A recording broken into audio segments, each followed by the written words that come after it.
పాలస్తీనా ఉగ్రవాద సంస్థ హమాస్ దాడులతో ఇజ్రాయెల్ ఉక్కిరిబిక్కిరవుతోంది. ఈ నేపథ్యంలో యుద్ధంతో అతలాకుతలమవుతున్న ఇజ్రాయెల్కు అగ్రరాజ్యం బాసటగా నిలిచింది. సాయంగా ఎయిర్ క్రాఫ్ట్ కెరియర్తో పాటు యుద్ధ విమానాలను పంపించాలని ప్రెసిడెంట్ బైడెన్ ఆదేశించారు.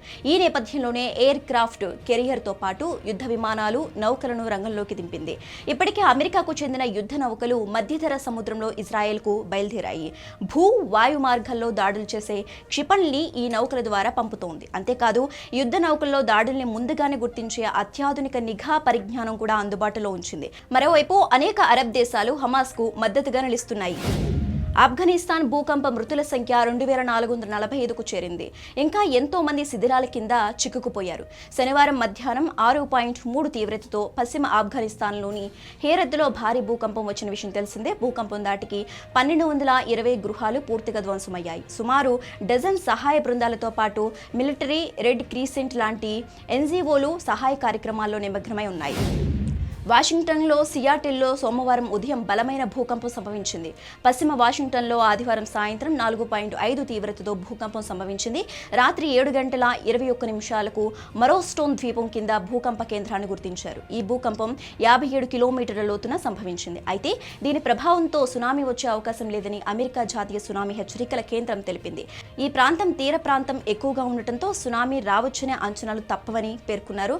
ఎలాంటి ఆందోళన చెందాల్సిన అవసరం లేదని కూడా తెలిపింది. ఖలిస్తానీ ఉగ్రవాది నీరజ్ హత్య వెనుక భారత ఏజెంట్ల హస్తం ఉందంటూ భారత్తో కయ్యానికి కాలుదువ్విన కెనడా ప్రధాని జస్టిస్ ట్రూడో మరోసారి కవ్వింపు చర్యలకు పాల్పడ్డారు. చట్టాలను సమర్థించడం, గౌరవించడంపై ఆయన సామాజిక మాధ్యమాలలో చేసిన పోస్ట్ ఇరు దేశాల మధ్య ఉద్రిక్తతలు పెంచేలా ఉంది. అంతేగాక యునైటెడ్ అరబ్ ఎమిరేట్స్ అధ్యక్షుడు Sheikh Mohammed bin జయోద్తో Bharat Canada దౌత్య వివాదం గురించి చర్చించారు. ఈ విషయాన్ని ఆయనే స్వయంగా వెల్లడించడం గమనార్హం. యుఏఈ అధ్యక్షునితో ఫోన్లో మాట్లాడారని ఆయన తన పోస్ట్లో పేర్కొన్నారు. ఇజ్రాయెల్ పాలస్తీనా మిలిటెంట్ గ్రూప్ హమస్ మధ్య భీకర దాడులు కొనసాగుతున్నాయి.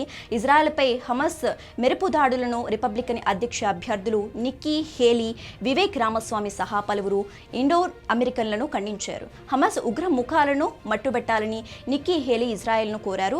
ఇజ్రాయెల్, అమెరికాను మరణశాసనం అంటూ హమాస్ వారికి వత్తాసు పలికిన ఇరాన్ నిలదీస్తున్నాయని, ఇది తమకు గుర్తుంటుందని, హమాస్, హెజ్బోలా, హౌతీస్, ఇరాయిన్లు తమను ద్వేషిస్తున్నందున తామంతా ఇజ్రాయెల్కు వెన్నుదన్నుగా నిలిచామని అన్నారామె. ఇజ్రాయెల్కు ఇప్పుడు తమ సంఘీభావం ఎంతో అవసరమని, అందుకే తామంతా ఐక్యంగా ఇజ్రాయెల్ వెన్నంటి ఉంటామని పేర్కొన్నారు.